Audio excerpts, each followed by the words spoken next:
আলাইকুম সকলকে আমার স্বপ্নের ছাদ বাগানে স্বাগত। তো আপনারা সবাই কেমন আছেন? আশা করছি ভালোই আছেন, আমরাও ভালো আছি আল্লাহর রহমতে। তো এই যে আমার হাতে দেখতে পাচ্ছেন একটা ছোট্ট বেবি প্ল্যান্ট বোগেনভেলিয়ার। তো আপনারা নার্সারি থেকে আনার পর কিভাবে এই বোগেনভেলিয়ার পটিং করবেন আর সেই পটিংয়ের জন্য কেমন মিডিয়া হওয়া দরকার সেই সমস্ত তথ্যই আমি এই ভিডিওতে আজকে আলোচনা করব।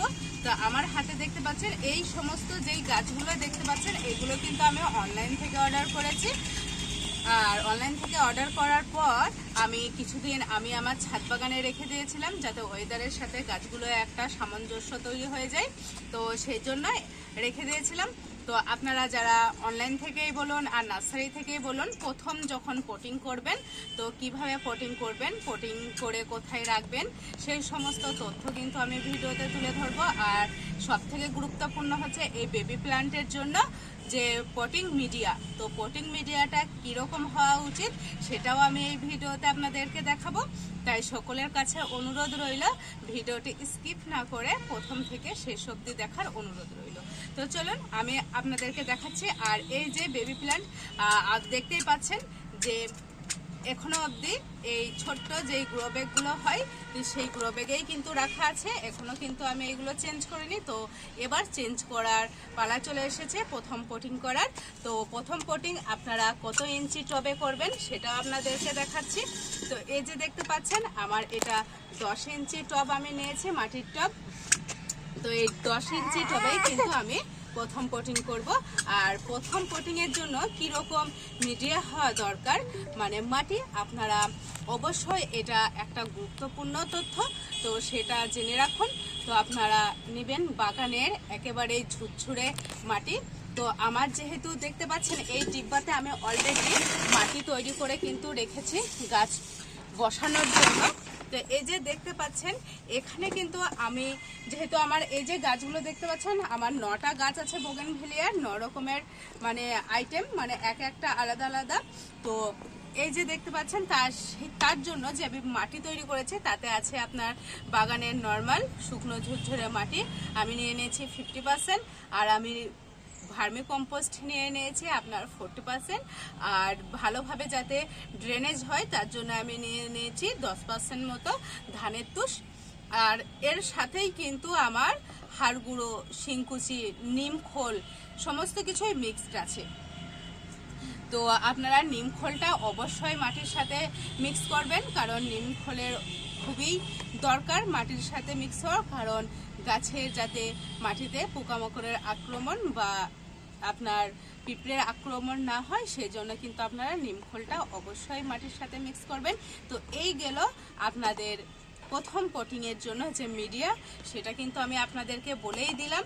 তো এরপর আপনারা কি করবেন, এই যে দেখতে পাচ্ছেন আমার বোগেনভেলিয়া গাছটা, তো এটা আমরা কি করব, এই যে এই 10 ইঞ্চি টবে কিন্তু লাগাবো।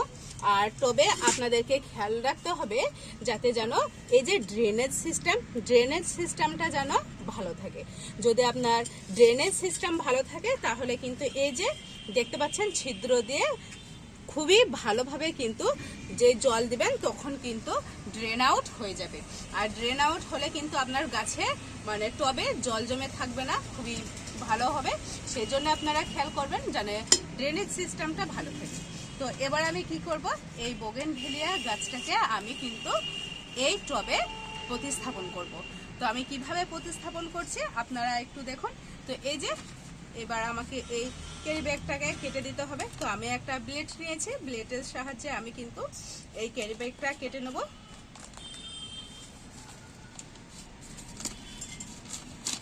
তো এই যে দেখতে পাচ্ছেন আর কত সুন্দর দেখুন শিকড়গুলো একেবারে বের হয়েছে। তো এটা আমি রেখে দিচ্ছি এই সাইডে।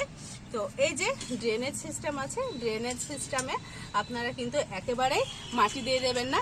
এই যে ছোট ছোট আপনারা যে খোলাং বলেন তার যে টুকরো সেটা আমি ভালোভাবে এই ড্রেনেজ সিস্টেমে কিন্তু দিয়ে দেবো, তারপরে কিন্তু আমি টবে মাটি দেবো।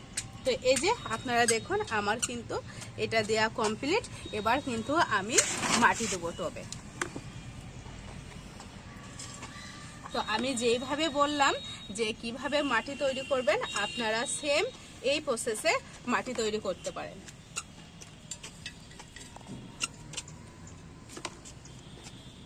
আর যেহেতু মাটিতে আমার শিংকুচি, তারপরে আপনার হাড় গুঁড়ো সমস্ত কিছু দেয়াই আছে খাবার গাছের জন্য, তো এর পরে আপনারা কখন গাছ বসানোর পরে কখন আপনারা খাবার দিবেন সেটাও আমি আপনাদেরকে এই ভিডিওতে বলে দেবো। এই যে দেখতে পাচ্ছেন হালকা করে এবার আমি একটু জাস্ট মাটিটা এইভাবে একটু হাতে করে ছাড়িয়ে নেব। তো এই যে আমার হালকা করে একটুখানি আমি গাছ থেকে মাটি ছাড়িয়ে নিয়েছি। এবার আমি এটা ভালোভাবে টবে সেট করে দেবো। তো এই যে দেখতে পাচ্ছেন টবে কিন্তু আমি ভালোভাবে সেট করে দিয়েছি। এবার আমি চারিদিকে মাটি দিয়ে দেবো। তো চারিদিকে মাটি দিয়ে আমি গাছটাকে একটু ভালোভাবে টবের সাথে সেট করে নেব। তো আপনারাও এইভাবেই কিন্তু গাছ লাগানোর পর মাটি দিয়ে ভালোভাবে কিন্তু টবের সাথে গাছটাকে সেট করে নেবেন। আর হাতে করে হালকা হালকা করে মাটিটা একটু চেপে চেপে দেবেন। দেখতে পাচ্ছেন আমার গাছ লাগানো কিন্তু পুরোপুরি কমপ্লিট। এবার গাছ লাগানোর পর আপনারা যেটা করবেন, আপনারা 1 লিটার জলে আপনার 1 টেবিল চামচ আপনারা হিউমিক অ্যাসিড ঘুলে গাছে দিয়ে দেবেন। এটা এই টবটা আপনারা হালকা সানলাইটের মধ্যে রেখে দেবেন। এবার আপনার মেন পয়েন্ট হচ্ছে কখন আপনারা যে এই যে হিউমিক অ্যাসিড দিলেন তারপরে আপনারা কখন গাছে খাবার প্রয়োগ করবেন, কখন গাছের খাবার দরকার। তো আমি গাছ লাগানোর পর আপনারা দেখবেন যখন এই গাছের ডগা থেকে নতুন পাতা ছাড়া শুরু করেছে তখন কিন্তু আপনারা খাবার প্রয়োগ করতে পারেন গাছে। আদার্স কিন্তু গাছে আপনারা আগে খাবার প্রয়োগ করবেন না। যখনই দেখবেন গাছ থেকে পাতা ছাড়া শুরু করেছে তখন কিন্তু আপনারা খাবার প্রয়োগ করতে পারেন। তো আপনারা কি খাবার প্রয়োগ করবেন তো সেটা আমি আপনাদেরকে বলে দিচ্ছি।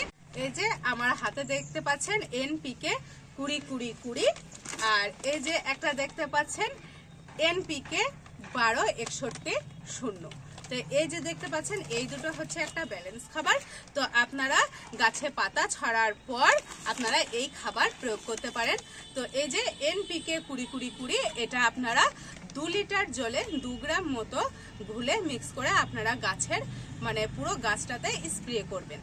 তো পুরো গাছটা স্প্রে করার পর আপনারা যদি মনে করেন যে আমি দুটো খাবারই গাছে প্রয়োগ করব, তাহলে আপনারা যখন NPK 20-20-20 প্রয়োগ করছেন তো সেটা 15 দিন পর স্প্রে করার 15 দিন পর আপনারা এই NPK 12-61-0 আপনারা গাছে স্প্রে করতে পারেন। সেম প্রসেস 2 লিটার জলে 2 গ্রাম করে আপনারা দিয়ে গাছে স্প্রে করতে পারেন। NPK 12-61-0 আপনার মানে 12 ভাগ এতে নাইট্রোজেন আছে, 61% আছে আপনার ফসফরাস। তো এটা আপনারা দুটো ব্যালেন্স করে কিন্তু আপনারা দিতে পারেন। তো NPK 20-20-20 এটা স্প্রে করার 15 দিন পর আপনারা NPK 12-61-0 কিন্তু গাছে আবার স্প্রে করতে পারেন। তো এই গেল গাছের খাবার। তো আপনারা এই গাছটা এবার কোথায় রাখবেন, যেখানে আপনারা দিনে মিনিমাম 4 থেকে 5 ঘন্টা সানলাইট থাকে ঠিক সেই রকম জায়গায় রাখবেন। তো এই ছিল আজকের একটা ছোট্ট বেবি প্ল্যান্ট বোগেনভেলিয়ার মানে প্রথম পটিংয়ের ক্ষেত্রে আপনারা কি কি করবেন। তো এই ছিল আজকের তথ্যমূলক ভিডিও। আর এই যে দেখতে পাচ্ছেন আমার এখানেও কিন্তু প্রচুর বোগেনভেলিয়া গাছ আছে, এগুলোও কিন্তু আমি সেম প্রসেসে কিন্তু তবে আমি লাগিয়ে নেব। সমস্ত গাছ আমার দেখাতে গেলে অনেক টাইম লাগবে, সেই জন্য আপনারা কিভাবে একটা বেবি প্ল্যান্ট বোগেনভেলিয়াকে একটা প্রথম পটিং আপনারা কিভাবে করবেন সেটা আমি আপনাদেরকে দেখিয়ে দিলাম। আপনারা যারা ছাদ বাগানি, তারা নতুন ছাদ বাগান করছেন, তো আমি আশা করছি তাদের জন্য ভিডিওটা খুবই একটা তথ্যমূলক ভিডিও হতে চলেছে। তো ভিডিওটি আপনারা প্রথম থেকে শেষ অবধি দেখবেন। আর আমার চ্যানেলে যারা নতুন তারা অবশ্যই আমার চ্যানেলটাকে সাবস্ক্রাইব করে আমার পাশে থাকবেন। তো এই ছিল আজকের ভিডিওটি এখানেই শেষ করছি। দেখা হচ্ছে নেক্সট ভিডিওতে। টাটা।